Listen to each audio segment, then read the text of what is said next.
वही अगर माया गलत होती, इतना पैसा गलत होता तो ये टेंट थोड़ी होती। पैसे के बिना टेंट नहीं लगे, पर ये उंगली सदैव माया पे रही, रोज रोज गिनती रही, तो भगवान ने इसको अलग कर दिया। चल सब अंदर रहेगी, लेकिन तू अंदर नहीं रहेगी। ये उन्होंने कहा इस अनामिका से जाकर जाप करो।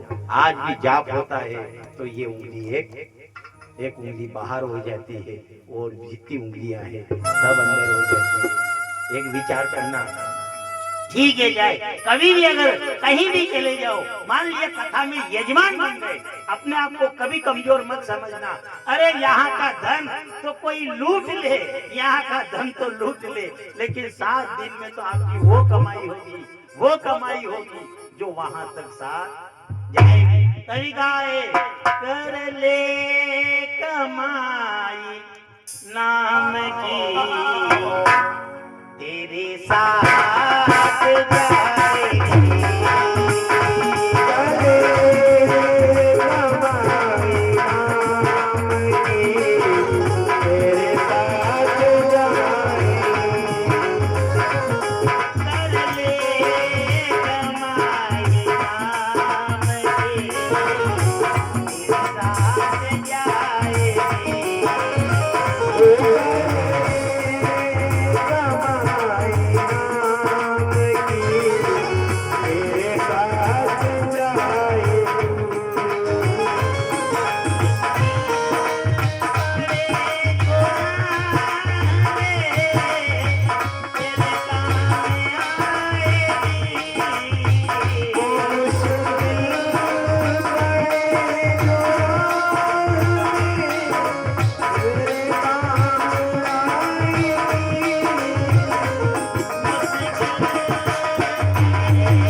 पड़े जो राम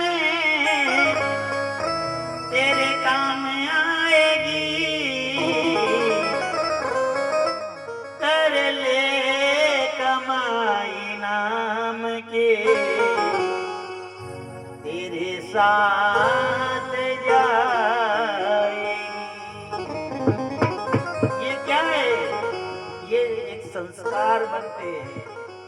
एक विचार कर लेना, शिक्षा और संस्कार में फर्क है। शिक्षा से आदमी इंजीनियर बन सकता है, शिक्षा से इंजीनियर बन सकता है, पर ईमानदार नहीं बनता है। संस्कार कथा में दिए जाते हैं, शिक्षा स्कूल में दी जाती है, संस्कार कथा में दिए जाते हैं। शिक्षा से आदमी इंजीनियर बन जाता है, पर संस्कार से आदमी ईमानदार बनता है। वो कथा के अंदर मिलता है। जब उन्होंने कहा 3 कन्या थी, आकुति, देवती, प्रसूति। आकुति की रुचि ऋषि, देवती का विवाह कर्दम ऋषि, प्रसूति का विवाह दक्ष के साथ, जहां भोलेनाथ की कथा अपन ने कल सुनी। 2 पुत्र थे उनके। बड़ा वाला पुत्र था जिसका नाम था उत्तानपाद, छोटा वाला जो बेटा था उसका नाम था प्रियव्रत। जब बड़ा वाला बेटा उत्तानपाद था, उसके सुनीति नाम की पत्नी थी, पर जब काफी समय हो गया और संतान नहीं हुई तो वो सुनीति कहने लगी, हे स्वामी आप ऐसा करिए, दूसरा विवाह कर लीजिए, हमारे घर संतान नहीं है। राजा ने मना कर दिया, मैं विवाह नहीं करूंगा। उन्होंने कहा नहीं स्वामी, कहा जाता है जिस राजा की प्रजा सुखी रहती है वो राजा स्वर्ग में जाता है, और जिस राजा की प्रजा दुखी रहती है वो राजा नरक में जाता है। हमारा वंश कौन चलाएगा? जब बार बार रानी ने हट करी, तभी जो राजा उत्तानपाद था वह एक दूसरी रानी के पास में गया, कहा आप में से विवाह करोगे? रानी ने कहा देखो विवाह तो करूंगी मैं, पर मेरी एक शर्त है। क्या? रानी बनकर के मैं रहूंगी, महल के अंदर मैं रहूंगी, और महल से बाहर कुटिया बना करके, अब अगर तुम्हारी मेरी सोच जो है वो बड़ी वाली रानी रहे तो मैं आपसे विवाह कर सकती हूँ, अन्यथा मुझे विवाह नहीं करना है। राजा आया, घर आकर के बड़ी वाली रानी से कहा, विवाह तो वो करने को तैयार है कन्या, पर उसने कहा रानी बनकर के मैं रहूंगी। राजा की जो बड़ी वाली पत्नी थी, रानी थी, उसने कहा मैं गांव से बाहर रहूं, पर भगवान की कृपा हो जाए, हमारे घर वंश तो चले। उन्होंने कहा मुझे मंजूर है, आप ऐसा करिए, विवाह कर लीजिए। राजा ने जब उस छोटी वाली रानी के साथ विवाह किया, अब राजा की 2 पत्नियां हो गई। उत्तानपाद राजा 2 पत्नियां, बड़ी वाली रानी सुनीति और छोटी वाली रानी जो थी उसका नाम था सुरुचि। 2 पत्नियां। जब राजा दोनों पत्नियों के साथ आनंद में रहने लगे, वो बड़ी वाली रानी जो थी अपने महल से बाहर एक छोटी कुटिया बनाई, वहां रहने लगी। पर भगवान की ऐसी कृपा हुई साहब कि राजा की दोनों रानियां थी, दोनों गर्भवती हो गई। राजा बड़ा आनंदमय था। एक दिन क्या हुआ, जब दोनों रानियों के संतान हुई, बड़ी वाली रानी के भी पुत्र हुआ, छोटी वाली रानी के भी पुत्र हुआ। बड़ी वाली रानी के जो पुत्र हुआ, ब्राह्मण को बुलाकर उसका नामकरण करवाया। उसका नाम आया महाराज ध्रुव। छोटी वाली रानी के जो बेटा हुआ उसका नामकरण करवाया, उसका नाम आया उत्तम। अब एक दिन क्या हुआ कि जब राजा अपने राज सिंहासन पर बैठा हुआ था, राजा की गोदी में उत्तम जो छोटी वाली रानी का बेटा था वो बैठा हुआ था। इतनी देर में तो ध्रुव की नजर पड़ी, पिता की गोदी में मेरा भाई बैठा हुआ है, मैं भी जाऊं। एकदम ध्रुव भी दौड़ता हुआ गया और एक गोदी में तो उत्तम बैठा हुआ था, दूसरी गोदी में जाकर के महाराज ध्रुव बैठ गए। राजा ने अपने दोनों हाथों से बेटे के मुख को चूमा। कभी उत्तम के माथे को चूमता है राजा, कभी ध्रुव के माथे को चूमता है। बड़ा आनंदमय बेटा था। इतनी देर में तो जो छोटी वाली रानी थी आई, देखा जब उसके बेटे उत्तम के ऊपर नजर पड़ी तब तो बड़ी प्रसन्न हो गई, पर नजर घूमती हुई जैसे ध्रुव के ऊपर गई, क्रोध से आंखें लाल हो गई। अब छोटा बेटा क्या जाने, वो ज्यादा बड़ा भी नहीं था, राजा की गोदी में बैठा हुआ था। इधर क्रोध से आंखें लाल हो गई, कांपने लगी, एकदम गई। वो सिंहासन के ऊपर राजा बैठा हुआ था, उसकी गोदी में ध्रुव बैठा हुआ था, झट गई और यहाँ से हाथ पकड़ा, पकड़ करके हाथ का झटका दिया, झटका देकर नीचे उतार दिया। नीचे उतारा, थोड़ी दूर खींच करके ले गई और बाहर निकालने लगी। इधर ध्रुव रोने लगा, मैया मेरा भाई पिता की गोदी में बैठा है, मैं भी पिता की गोदी में बैठूंगा। सौतेली माँ थी वो, उसने कहा पिता की गोदी में बैठना है? हाँ मुझे पिता की गोदी में बैठना है। तुझे पिता की गोदी में बैठना है तो जा यहाँ से, तो जा करके ऐसी तपस्या कर कि जिससे तेरे ऊपर वो भगवान प्रसन्न हो जाए और तुझे मेरी कोख से जन्म दे। हाथ पकड़ा, हाथ पकड़ करके झटका दे करके बाहर निकाल दिया। अब 5 साल का बालक क्या जाने, छोटा सा बेटा रोने लगा। अब कहाँ जाए? उसकी माँ जो थी बड़ी वाली रानी, महल से बाहर कुटिया बना करके रह रही थी। ध्रुव रोता हुआ गया, माँ ने बुलाए, माँ ने देखा होना वो कोई बच्चों से झगड़ा हुआ होगा, रो रहा है। जैसे ही माँ ने कहा अरे बेटा ध्रुव इधर आओ, उन्होंने कहा मैया मैं आज प्रश्न करता हूँ। क्या बेटा? पहली बात तो ये बताओ कि मेरे पिता कौन है?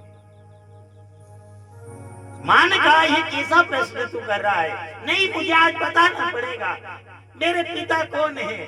उन्होंने कहा जिनकी गोदी में तुम बैठे हुए थे, जो महल के अंदर थे, वही तुम्हारे पिता है। वो मेरे पिता है?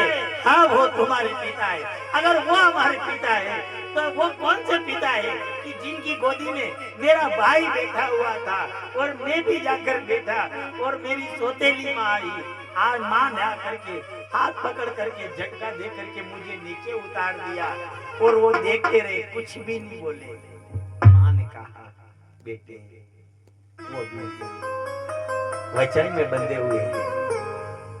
नहीं माँ मुझे पिता की गोदी चाहिए, मुझे वही गोदी चाहिए। माँ ने कहा अरे बेटा ठीक है, पिता ने उतार दिया कोई बात नहीं, आओ तुझे मैं अपनी गोदी में बिठा दूं, गोदी में बैठ। ध्रुव रोने लगा, नहीं मुझे पिता की गोदी चाहिए, मैं पिता की ही गोदी में बैठूंगा। जब बार बार ध्रुव रोता हुआ माँ से कहने लगा, माँ की आंख में आंसू आ गए, पर माँ ने आंख में आंसू बाहर नहीं आने दिए। एक बात और है साहब, माँ माँ होती है।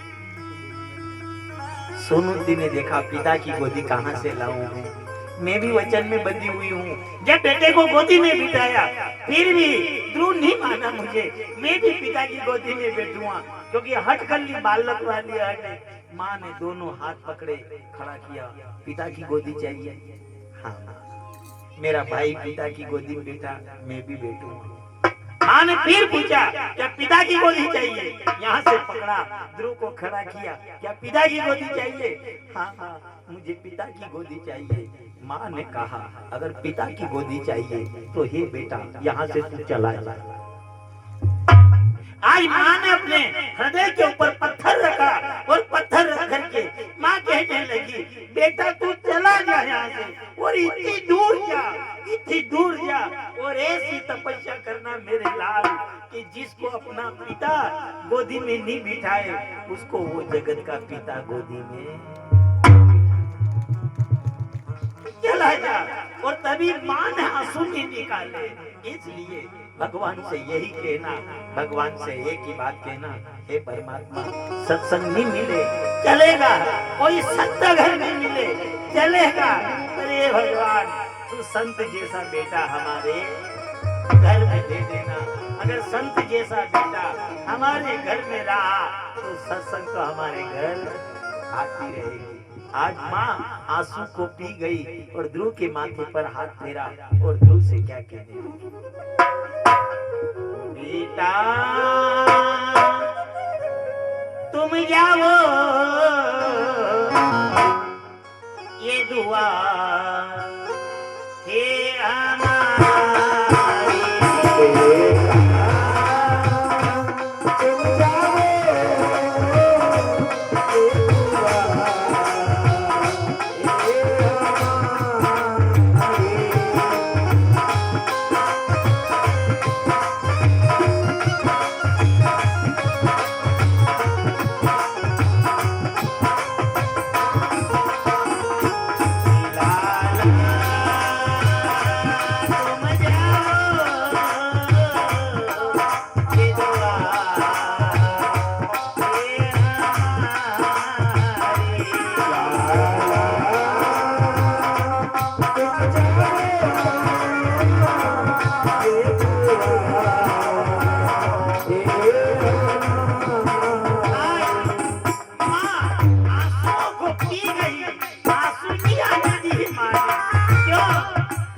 माथे के ऊपर हाथ रखा और माँ ने कहा, बेटा अगर तू कहता है मुझे पिता की गोदी चाहिए तो हे बेटा तू जा यहाँ से और इतनी दूर जा और ऐसी तपस्या कर कि ये पिता क्या गोदी में बिठाए।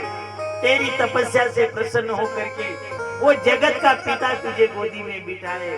और हे बेटा इन पिता की गोदी से तो हर कोई हाथ पकड़ करके नीचे उतार देगा, लेकिन अगर जगत के पिता की गोदी में बैठ गया तो मजाल है, कोई तुझे उतारने वाला नहीं मिलेगा। जैसे ध्रुव के माथे पर हाथ रखा तो ध्रुव ने देखा कि चाहे जो हो सो झूठ बोल सकते हैं, लेकिन मेरी जन्म देने वाली माँ कभी झूठ नहीं बोल सकती। और ध्रुव माथे पर हाथ रखा, माँ के चरणों में प्रणाम किया, प्रणाम करके और चला गया। अब ना तो कोई गुरु किस प्रकार बनाए जाते, गुरु कैसे बनाए जाए, भजन कैसे किए जाए, परमात्मा को प्राप्त करने की सिद्धि क्या है, कुछ भी नहीं जाने। केवल उसके मन में तो एक ही भाव है, मेरी माँ ने कहा है तू जा तपस्या कर, तुझे जगत के पिता गोदी में बिठाएंगे, और जगत के पिता अगर गोदी में बिठाएंगे तो तुझे उतारने वाला कोई नहीं मिलेगा। ऐसा करके और ध्रुव चला गया। विवान जंगल मधुवन यमुना के किनारे जो भयंकर वन था, उस वन के अंदर चला गया। वहां जाकर के कुछ भी याद नहीं है, आंख से आंसू गिर रहे केवल। इधर नारद जी महाराज ने देखा कि होना हो गई, ये छोटा सा बालक कहीं रास्ता भटक गया। इधर से नारद जी महाराज आए, सामने आकर प्रकट हो गए, बेटे कौन हो तुम, क्या नाम है तुम्हारा, मुझे लगता है कि तुम कहीं रास्ता भटक गए हो। ध्रुव ने जब नारद जी की ओर देखा जंगल में, कहा मेरा नाम ध्रुव है और मैं वचन का मारा हुआ हूं, इसलिए सबसे खतरनाक कोई चोट लगती है, खतरनाक अगर चोट लगती है तो वो चोट शब्द की लगती है। सबसे खतरनाक अगर कोई चोट लगती है तो शब्द की लगती है। और विचार करना, जब शब्द की चोट लगती है और जब दिल के ऊपर घाव लगता है तो शब्द की चोट से खून नहीं आता है, शब्द की चोट से आंख में आंसू निकलते हैं। खतरनाक चोट होती है साहब, वो नजर भी नहीं आए, ऐसी चोट है। इधर उन्होंने कहा तुम भटक के हुए आए हो। नारद जी की वाणी को सुना, ध्रुव जी महाराज कहने लगे नहीं, मैं भटका हुआ तो था पर सही मार्ग पे आ गया, मैं शब्द का मारा हुआ हूं, पर आप जगत के पिता तो नहीं हो। इधर नारद जी ने कहा नहीं मैं जगत का पिता नहीं हूँ साहब, तो तुम यहाँ खेल कूद का समय है, ये 5 साल की उम्र है तुम। उन्होंने कहा मैं जगत के पिता को ढूंढने के लिए आया हूँ। उन्होंने कहा ये समय नहीं है, जगत के पिता को ढूंढने का समय नहीं है, वो समय चौथेपन में आता है। उन्होंने कहा मुझे बताओ आप कोई जगत के पिता। नारद जी महाराज ने कहा मैं जगत का पिता नहीं हूँ। तो फिर आप यहाँ, मैं जगत के पिता को ढूंढने के लिए आया। जगत के पिता को ढूंढने के लिए आए हो क्या? हाँ, तो उसके लिए गुरु बनाना पड़ता है, क्योंकि बिना गुरु के जीवन शुरू नहीं होता है। गु का मतलब होता है अंधेरा, रू का मतलब होता है प्रकाश। और एक विचार करना, कभी ये मत समझ लेना कि गुरु कोई शरीर है, गुरु शरीर नहीं है। गुरु कोई ऐसा नहीं है कि कोई गुरु स्त्री है या गुरु पुरुष है, नहीं, गुरु एक शब्द है, और शब्द ही तो प्राणी को बलवान बनाता है। ध्रुव जी महाराज जी 5 साल में परमात्मा को प्राप्त किया, काय से किया? वो शब्द से किया। ऐसा थोड़ी है कि कोई कैसा भी गुरु ढूंढने घना के, अरे यार थाई गुरु महाराज ने तो दम ही को नहीं यार, तुम्हारा गुरु में कौन दम है? तो हमको मतलब कि गुरु महाराज के लड़ाना नहीं, एक देखी ले, कोई की दे कि यार आपके गुरु तो कमजोर है, नम्मा के गुरु तो बड़ा तकड़ा है, तो तकड़ा भी नहीं कि गुरु ने लड़ाना की बटे। गुरु का अर्थ क्या है? शब्द है, शब्द ही अखंड और शब्द रहा ब्रह्मा, सत्य वचन पलटे नहीं, चाहे पलट जाए ब्रह्मा। क्या कर लेना, ये विचार मत करना आप कहीं कि शब्द सत्य ही अखंड है, शब्द रहा ब्रह्मांड, सत्य वचन पलटे नहीं, चाहे पलट जाए। गुरु की एक सामर्थ्य होती है, गुरु का एक सामर्थ्य है। गुरु कौन है? गुरु वो है जो नजर नहीं है। इसलिए कभी घना घना विचार करे कि मैं गुरु होता फरा यार, क्या कशा दमदार मिल जाए गुरु। एक ध्यान रखना, गुरु शब्द है। अगर गुरु देखो, ताकत शब्द में।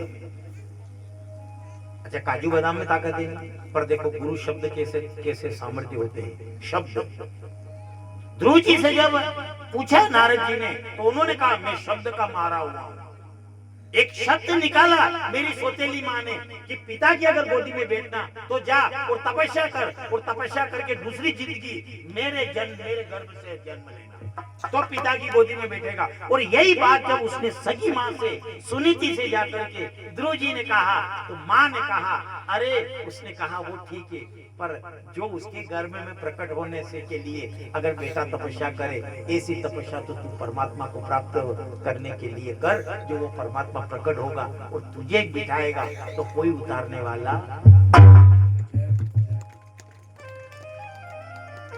तपस्या से अगर ये फिर यही पिता बनाना चाहता है, तो ये तो कल मर जाएगा, उस जगत के पिता को प्राप्त कर। और वही शब्द ध्रुव जी के हृदय के अंदर बैठा और ध्रुव जी चले गए। कभी भी ये विचार घना के रे साहब घना दम होते कहिए भी गुरु जोरदार है। एक ध्यान रखना, जिसका शब्द वर्ण कर ले वही गुरु। गुरु कोई शरीर नहीं है, कोई स्त्री नहीं है, कोई पुरुष नहीं है, केवल शब्द है। अच्छा देखो, शब्द में ताकत है। शब्द में कितनी ताकत है? जत्री खारक बादाम के अंदर ताकत नहीं है, बादाम में ताकत है नहीं, दूध में भी ताकत है। सरपंच साहब, दूध में ताकत तो है, बादाम में भी ताकत है, काजू में भी ताकत है। छोरा छोरी खावाना तो थोड़ी ताकत रहेगा। अच्छा एक बात और है, अब आना की ताकत देखनी, शब्द तो गुरु है, पर शब्द की ताकत के आगे सब ताकत पहले। अब मान लिया जाए, अब यहाँ से निमच गया, मैं कमर दर्द करवा लगी, मैं डॉक्टर साहब से पूछो, डॉक्टर साहब जी गई कि मार कमर घनी दर्द कर रही है। और डॉक्टर साहब खाली एक शब्द निकालेगा, वही डॉक्टर ने क्योंकि मारे शंका है कई थार हड्डी में कैंसर है, खाली यो शब्द अणी लिए करके तो उदयपुर गया, यो शब्द निकालियो नहीं। आप बोलो साहब उदयपुर गए, उदयपुर वाले डॉक्टर साहब जी ने पूछो, डॉक्टर साहब जो कहियो साहब मारे कमर दर्द करी और भी निमज वाला के मने शंका है कि थारे हड्डी में कैंसर है। उदयपुर वाला डॉक्टर क्योंकि 100% कैंसर है ने 3 महीना पामड़ा खाई। 3 महीना बाद तो अब वड़ा पामड़ा ने बादाम गोरी ने दूध में पाओ। हम तार पूछवा वाला भी आवा लगा, कहियो फलाना के कैंसर भी हो यार, अभी वाला ने दूध पावे, देखिए बेटा ये बादाम गोटी दूध पाओ, भी ताकत आवे। ताकत की खाई ले थोड़ो, तार में ताकत आवेगा। ए बेटा थोड़ा सा बादाम खाई ले, ताकत आवेगा। पर ताकत क्या? बादाम दूध और काजू, उनकी ताकत उस शब्द के आगे।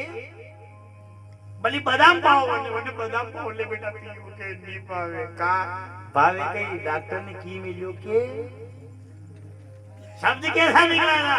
अब विचार कर लो, मान लिया जाए उस शब्द के आगे आपके बादाम की ताकत पहले। पर कोई आवे ऐसा पामड़ा मान लिया जाए, रोडीलाल जी या मान सिंह जी या भले पटेल बा है, पंचीलाल जी, भागीरथ जी, अच्छा कोई को पामड़ा जा समाचार पूछा कही हो यार, अरे यार कहीं को नहीं हो, ये कैंसर भी डॉक्टर का, अरे डॉक्टर टेंशन मत ले, का अहमदाबाद ले जाऊंगा मोड़ ले जाऊंगा। ओके कौन यार 1.5 महीना कोई पामड़ो, अरे समझा मत कर यार, चल तो वेगा मरनो तो ये जता ने जड़ सा पड़े अहमदाबाद लिया ने, अहमदाबाद जઈને जांच करे, अहमदाबाद डॉक्टर के अरे या तो वादी है साहब, उनके कैंसर है, कैंसर ही कोनी बड़ी बादाम मत खवाड़ो। अक्षर मंत्र वर जप ही जाए अनुराग। उन्होंने कहा मेरे साथ बोलना, हाँ बोलेंगे, ओम नमो भगवते वासुदेवाय, ओम नमो भगवते वासुदेवाय, नमो भगवते वासुदेवाय, ओम नमो भगवते वासुदेवाय।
नमो भगवते वासु।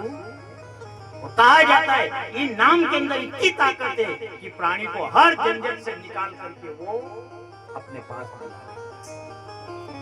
अब नाम तो कत बढ़िया छोटो से ओम नमो भगवते वासुदेवाय।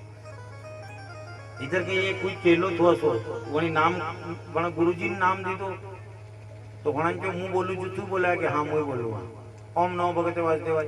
अभी छोटा छोरा थी अभी बोलाओ तो बोला के एक अब वने तो एक दो बार नाम लीधो वने इधर मेरे वाड़ उभो तो हाथ आवता तो गुरुजी थी क्यों गुरुजी कई मन तो भूख लागी गुरुजी ने क्यों करे यहाँ कहीं खावा को लई नहीं थाना पे મને કેવું બે જા પર હું મારા ફેરું થયું ફેર આવણા કહ્યું કે મારા તો ફેર ઉપર ભૂકા ભજન નહીં હોવે કેરી ભૂકા ભજન નહીં હોવે ગોપાલા લે તેરી કંઠી ઓર ये तेरी माला आवણા જો ગુરુજી મને તો ભૂખ લાગી મને જો ભૂખ લાગી मैं यहाँ खाओ कहीं लो तो वणा जो हाटा उबा अब हाटा उबा पर हाटा भी सरपंच साहब भरी करी धनी ऐसा अब भी मान लिया जाए रोड़ी लाल जी ऐसा ऐसा वे नहीं भागीरथी नहीं ऐसा या भली पटेल बाबे गोपाल जी या माओवारा है तो फिर भी ठीक है कहीं चीजा सरपंच साहब खतरनाक मान लिया जाए लफड़ो पड़ी जाए तो आगे तक पहुंच भी है आप कई करे साहब वणन को कहा हाँ भी खतरनाक है आपने तो वे नहीं लाणो वणन जो गुरुजी कहीं भी करो मन तो भूख लगी मैं तो खाऊंगा गुरुजी ने क्योंकि आजाद नहीं पर सरपंच साहब ने माला नहीं पड़ जाए कि वो अब सरपंच साहब यहाँ ही बैठा अब वो धीरे की बात दो तीन चीजें आती खतरनाक है दो तीन चीजें चोरी पकड़ी गई एक तो मक्खियों चोरी पकड़े गई कभी मक्खियों बांग जो जोर से बोलेगा भट एक हाँ तो वो भी बोले भट एक डोडो देखियो कभी लूणी चीनी करी होगा आपने ये लूणी चीनी वाला ने कभी आपने लुआ और लुए ने एकदम डोडो टूटे तो झड़ी के कई बात है वो विचार करे कि वो मालम की पड़वा दो पर फिर भी बड़ी मालम पड़ी जाए आती देर तो जैसे उन्हें कहा गुरुजी भूख लगी वहां क्यों साहब ये बेटा आते करके ये चीज याद दी रखती अब गुरुजी तो वहां माने फेर ही गया अब वने जैन तो वही देखो वने तो बड़ो हाथ देखो वने अब वने जो जैसे वो हाथो नमायो ना हाथो जो बट अति देर में तो सरपंच साहब डंडोली ना आया वाड़ा ही लाकड़ी कौन है खेत के अंदर कौन है अबे अब बोलो साहब अब वेची वो तो वहां खावा लगो साहब अब मान लिया जाए वहां से खावा लगो ना भी आई जाने वने मारे तो पाप गुरुजी लागे अब माला भी बंद नहीं करनी मंत्र भी बंद नहीं करनो ने वनी चेला ने भी बचाओ अब साहब वेची वाड़ वारा माली गईरा येती बैठा ने वहां खईरो अति देर में तो वणन देखे चित्र भगवान ने उठी भी सकूं माला पूरी नहीं हुई आवाज लगे वहां ने ओम अति देर में तो वने कहो गुरुजी कई बात है ओम नमो ईदानी भाड़ में नजर नहीं आवेगा मंत्र भी बंद नहीं होनो माला भी बंद नहीं होनी और वन्ने भी बचानो वेती भी बांस की लकड़ी लेना हीरा और आवाज लगाई ओम हाँ गुरुजी नमो वने क्यों गुरुजी कई समझ भी नहीं हीरो वने क्यों ओम नमो मित्र भगवते याद कर तू यो आटो लीने पेढ़ी जा तो कही ले और नी गवा तो भगवते वने क्यों गुरुजी कई समझ भी नहीं हीरो अति देर में तो सरपंच साहब भी आइए लाकड़ी लेने ने जो लाकड़ी ताड़ी बोला आवाज लगी ओम नमो भगवते मित्र वासु देवा वास की देवा अपनी देर में तो ओम नमो भगवते वासुदेवा ओम नमो भगवते वासुदेवा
कृष्ण भगवान की जय।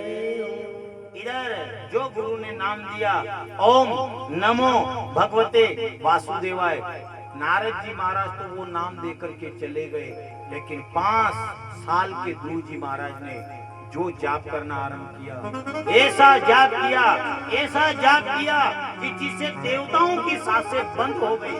मात्र 5 महीने में इधर भगवान सामने प्रकट हो गए। आए सामने, आवाज लगाई, बेटा ध्रुव, लाला ध्रुव। एकदम ध्रुव के तो वही जो गुरु ने ओम नमो भगवते वासुदेवाय, ओम नमो भगवते वासुदेवाय, और ये तो मुंह से सुमिरन हो रहा है लेकिन आंख से आंसू। इसलिए भगवान अगर कहीं रींझता है, कहीं वो दाता रींझता है तो करुण भाव से रींझता है। इसलिए भगवान की कोई कमजोरी है साहब, भगवान को गाली दो कोई फर्क नहीं पड़े भगवान की। भगवान कृष्ण से भी पूछा था, पूछने वाले ने पूछा क्या गाली दे, उन्होंने कहा शिशुपाल ने 100 गाली दी। तो आपकी कमजोरी क्या है? भगवान कृष्ण ने कहा मेरी अगर कोई कमजोरी है तो मेरे भगत का करुण भाव, मैं करुण भाव से रींझ जाता, ताकत है सर। इसलिए आपने देखो कि नाना ना छोर-छोरी ने भली भी छोर-छोरी अलग आपी तो आपकी कोई चीज थी निकल्या लगा स्कूल થી નીકળ્યા, मान लिया આપણે ભલે ખાલી ઘૂમીને આવણો છો, બહાર ઘૂમા જાણો છો ને માર સાહેબ कुर्सी पे बैठा रहता तो मार साहब के सामने सर पानी पीऊं, मार साहब छुट्टी नहीं दे, देज को नहीं, खतरनाक मारता है पर वो सर पानी पीने आई जाऊं, जा जल्दी आना। दी तो दी नहीं फिर भी भले प्यास नहीं लगी नहीं साहब, पर विचार कर लो जब करुण भाव में वो रींझ जाते हैं तो क्या मेरा सांवरिया नहीं रींझेगा? वो रींझेगा।